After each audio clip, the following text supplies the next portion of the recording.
Yeah, fellow brothers and sisters. Today is Friday. Thank God it's Friday. Every time one Friday is there, I feel so great coming to meet you guys. Today we're going to look at something which is really in my heart. I believe Daniel to show us will be. Now, for the past days, we're talking about God, the Ghana, and we linked the prophecy in the Bible down to our republic. Looked into the first republic, the second republic, and the third republic. Now we are in the Fourth Republic. We also looked at how and why we should end the Fourth Republic so that we can begin the Republic, what is inside there. Today we're going to look at what is in the Fifth Republic. Why do I think the Fifth Republic has a solution to most of the challenges that we're having? Because if we look at it very well, we might realize that most of the problems or the challenges that we have all come down to governance. If we have a proper institution of governance in place, because every place will be checked. Corruption wouldn't be able to be in a system. Once we don't have the proper system of governance in place, automatically, it's exactly what happens. So now we're going to look at the Fifth Republic, what is written in that page. Now, opening that page, written the Fifth Republic. Fifth Republic, we have people's governance. Now, for us to understand a people's governance, we're going to look at what is people's governance, how was it formed, why is it practiced, and why is it not being practiced? These are the three essential things that we're going to look into. Then we will make a decision. Now we ask the question, what is people's governance? People's governance by definition means the government of the people, from the people, by or for the people. Government of the people, from the people, by or for the people. It's the meaning of the people's governance. Now, why do we say government from the people? The government of the people, sorry. Government of the people because it is the people that select their own leaders to lead them. The government from the people because it is the people that write their own constitution, its laws and bylaws. And government by or for the people because it is the people that chose their own leaders, wrote their constitution with its laws and bylaws. And so it is their obligation and responsibilities to defend, uphold with their lives under particular laws that they and those leaders that they have selected. So it makes it very easy to understand. Now we come to look at how was it formed? The people's governance. How was it formed? Now, if we look at the people's governance, every governance have two organs. In Ghana, they say four, but in actual fact, it's two. These two are the government, which is the administration, people, which is the parliament. These two organs is where first, if you look at the definition of the people's governance, it's the government of the people. So it means it is the people that chooses their leaders. So it means the same people will have to select leaders to fill the parliament and choose also leaders to fill the administration. So once we have the parliament and the administration, then we can start moving. So the question then becomes, how do we choose these leaders to go to this parliament, and how do we choose these leaders to go to this administration? That's what we're going to look at. Now, if we come to it, we'll see that we look at the structures that we have at the moment back at home. We have 275 sitting places in our parliament, meaning that each sitting place represents one constituency. That one is what we have. That is the grassroots thing that we have. Now, from there, from the people's governance, from the constituency level, why the constituency level is more important is that the people, the members that goes down to the parliament, they will have to be selected from the constituency. So the tension then goes down to the ground. But how do we come down to the ground? Now we will look at it like in Takrade, according to the population census 2020, says that we have a population of about 450,000 people. But if we look at it very well, we might realize that there are some people who might not be counted to it. Let's take, for instance, we add 40,000 to it to make it 490,000 people for Takrady constituency. How do we choose one leader to represent this constituency? How are we going to look into it? Okay, we have one constituency with 490,000 people. We're going to break it down. So by breaking it down, one constituency, we have 7 assemblies. One assembly, we have 20 uh, committees, communities, sorry, 20 communities. One community, we have 35 houses.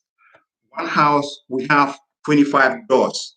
And each door is a family, and that family is 4 people. If you multiply the 4 people that represent the family, the 25 that represents the doors in the house, by the 35 which represent the houses in the community, by the 20 which is the houses in the communities in the assembly, and the 7 assembly. If you put them all together, it gives you the same amount of the 490,000. So now we've been able to break it down for us to have an even figure, so that implementation aspect of it. Now, with the implementation aspect, we see that in the family level, that is behind each door, that is a family, you have a breadwinner. The breadwinner is a tenant of the house, which means he pays the rent and he takes care of the people. So that person represents that particular door. So in a house where you have 25 doors, it means that you've got 25 representatives from the various doors coming to represent one house. Now, when you have these 25 people, we form an executive committee. There's a purpose why we're forming this executive committee. Now, the reason why we form this executive committee is that the people in the house need a welfare. And this welfare need to be taking care of people who can give them direction, especially kids. Kids need to have a direction to grow. So these leaders might be able to come up with rules and regulations which will enable the families as to how to bring their kids up in the house where they live. So that in that way we can move forward. Okay. So the executive committee that is going to form out of the 25 people, you will have a chairman, a vice chairman, a secretary, organizing secretary, and you have a treasurer. Now, this executive committee, like I said, their responsibility is first the welfare of the people in the house, and second is the cleanliness of the house and its surroundings. Now, the chairman of the house executive committee, he represents the house in the community where 35 houses are going to meet. No, sorry, where the 25 houses are going to meet. Yes, sorry, the 35 houses are going to meet. When these 35 houses, the various heads from those 35 houses, they meet in the community, they also form the same executive committee. That executive committee will also concentrate on the welfare of the people in the community, in the community, and also see to the cleanliness of the environment within the community. Now, so we know that we've got 20 communities. So from the 20 communities that form one assembly. You see, 20 communities form one assembly. So that means at the assembly level, these the heads of the 20 communities, they also meet to form an executive group. That executive group that will form, the chairman of that group goes down to represent the assembly in the constituency. Okay, so the various then means that at the constituency level, we've got 7 assembly members. So these 7 assembly members, they come together to constitute their assembly, their constituency. Okay, once this one is, we've come to that point, we'll go into the other side of it. So if we see it, you see that from the family level, the head of the family comes down to the house where they have the 25 people. The 25 people, the chairman of that particular house represents the house in the community. In the community, you've got 35 houses that forms one community. So they also meet at the community, form an executive committee, and the chairman of that community goes down to the assembly. Now, if he goes down to the assembly, we've got 7 assemblies. So at the 7 assemblies, one of these 7 assemblies will have to go down to the constituency to represent the constituency in parliament. But how does he go? Okay, if we say the 7 people are also going to form executive and their chairman will go and represent the people in parliament, that will not be the representation of the people. So what is going to happen is those 7 people will then have to make a representation of what they have seen as for example, the resources of Takoradi, the talent of Takoradi, the skills that can be found in Takoradi, and how they can put all those things into reality. If they can make a presentation out of it, the best person that gets the best presentation, he is the one that wins the seat to represent the people in parliament. So it is at the presentation time that the people will get to know that, hey, this guy knows what is happening in our community. So let's give him the chance to go there for us. Okay. Now, once we have decided that this person made the best presentation and therefore he has to go and represent the people, it does not mean that this leader will go to the parliament when he present with the presentation that he made to the people. But rather, he is going to take all the other 6 presentations, put it together to make it one. And when that one is made, then he will bring it out to the people in that constituency that, okay, putting everything together, this is what we've come into it. So let's discuss it.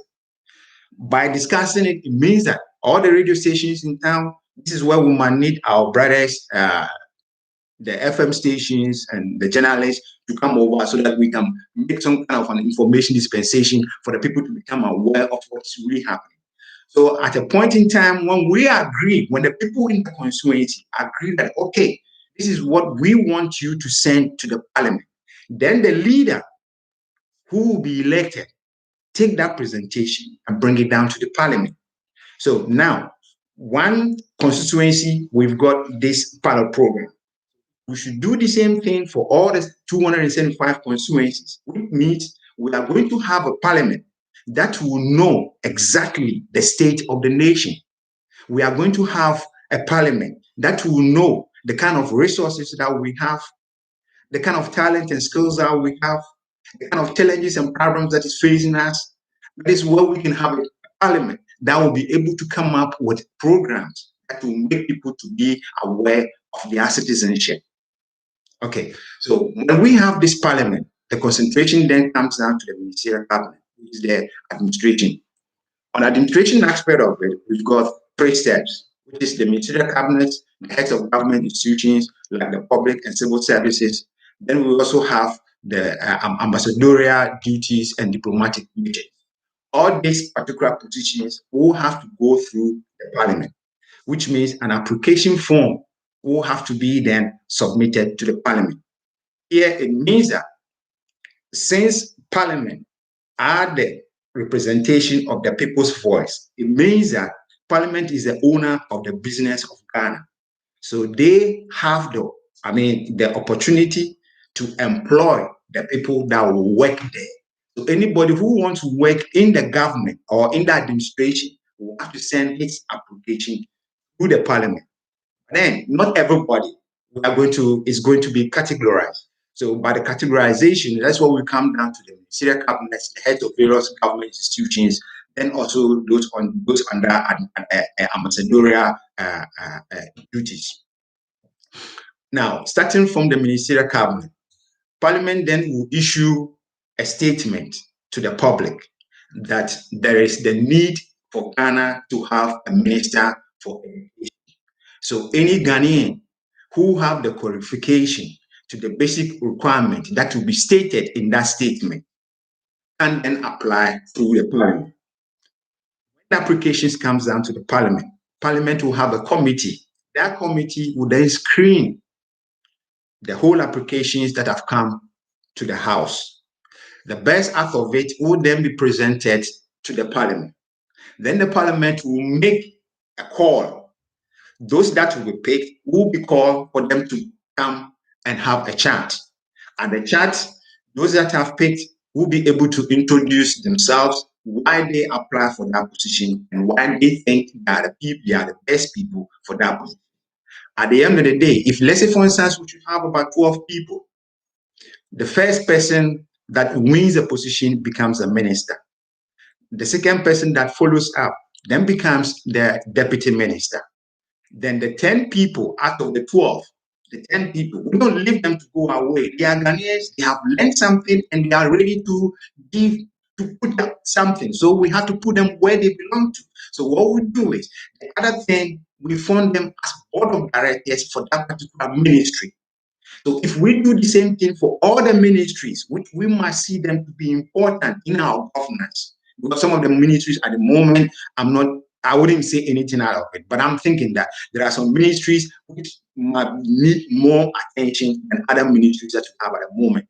But when we are on the people's governance, we might be able to evaluate all the ministries that we have, and we see which ones are necessary and which ones are not necessary.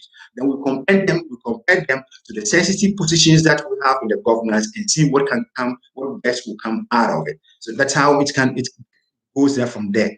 Now, when we have the right people in the ministries, the board of the directors, they then will have the power to look for people that will take care of the other administrative aspects. So by going through this way, we have fixed the ministerial cabinet, we have fixed the head of department positions, and we have also fixed the diplomatic through the same parliament. Now, when we are set, the question then becomes, how do we go down for development? Because at the moment, we don't have no money. At the moment, we are all owing. I wouldn't be able to tell you exactly how much money that Ghana owes. But somewhere along the line, I believe Ghanaian, even the youth, will be aware of it. And we don't know how we're going to pay it. But somewhere along the line, we have to be moving. So if we are going to go into the Fifth Republic, then how are we going to set up our development? Now, we know that the parliament that we have is a voice of the people, which means the wishes, the desires, the needs, and the wants of the people will come from there. And once we know the wants and the needs of the people, we will be able to privatize which ones are important and which ones we can put them down. When we are able to see this, then we might be able to see it. Like, I'll give you a perfect example. Let's take, for instance, our education system at the moment. We have a lot of unemployed. We have a lot of people have poor houses. I wouldn't like to say most of the things which is happening in the street, but the fact is, if we look at all these challenges that comes down to the point, they all boil down from our education system. Because education system that we have, it does not go in conformity with the kind of materials that we have in hand to build our nation. Automatically, nothing is working. Now, so if, let's say, for instance, Parliament should come down to the decision of increasing or putting up a new structure for education system, how is it going to look like? Here, Parliament will make up the whole budget. We know that, okay, our education system in this direction is not moving, so we need to go this direction. That means the Minister of Education will have to sit down with all the heads of the universities that we have in the nation for them to sit down, to come down with a plan, and that plan should be able to solve. So when we know that plan, the cost of whatever comes out of it is where Parliament then will look at where are we going to get money to pay for it. Now, we know that if we say we are going to borrow again, whatever money is given to us, we are going to pay an interest on it. So if, let's say, for instance, we borrow $1 million, this $1 million, we are paying 10% interest every year. Then we are taking that loan for how many years? For 10 years. So at the end of the 10 years, it means that that 1 million that we borrow, we might end up paying 2 million, because every year we pay 100,000 as a 10% interest on that loan. Now, this 2 million is going outside the country. It's not staying in the country. So what about if, for instance, the state said, okay, all the local investors, all the local industries, this is the program that we have. Instead of going to borrow the money from outside, we are borrowing the money from you. The interest that we pay to the outsider, will pay the interest to you, so that you can also grow your business. I think that would be a best decision, because on that way, then we can be able to check what the money is doing. Because you are contributing, I'm contributing. If I contribute 1 cedi, you contribute 1 cedi. We have 2 cedis.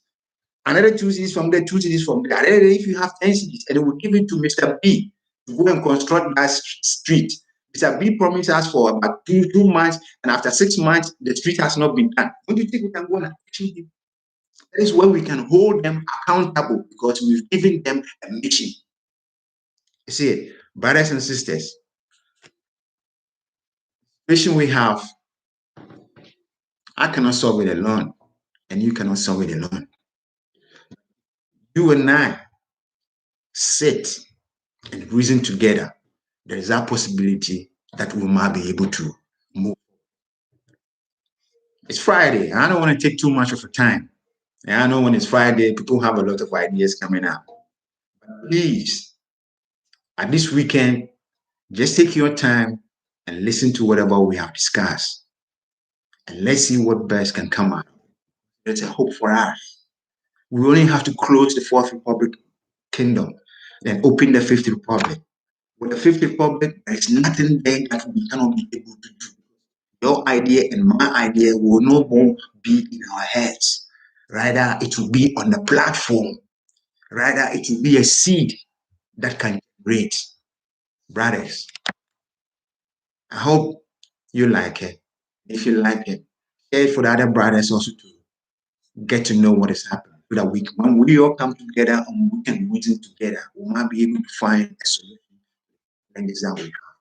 Like I always used to say, MPP cannot solve the problem. NDC cannot solve the problem. None of these political parties can solve the problem, whereas they are under political governance. You see, but now if you look at it, you might say the people's governance, where is it practiced? It is not practiced in anywhere because the kind of democracy that we have with the capitalist system behind it, there is no way we can practice people's governance. People's governance comes from democracy with a grassroots base. This is a legacy of the African ancestors, which is not known by the West. It's only known by we, the Africans. We are the only one that can understand it because that is our system of governance. If we don't go in that way and we say we are going to follow the West, we will always copy and paste. How long are we going to copy and paste? Just think about it. Have a nice weekend. Everything will be all right with you. Nice one. All right, brothers. Peace.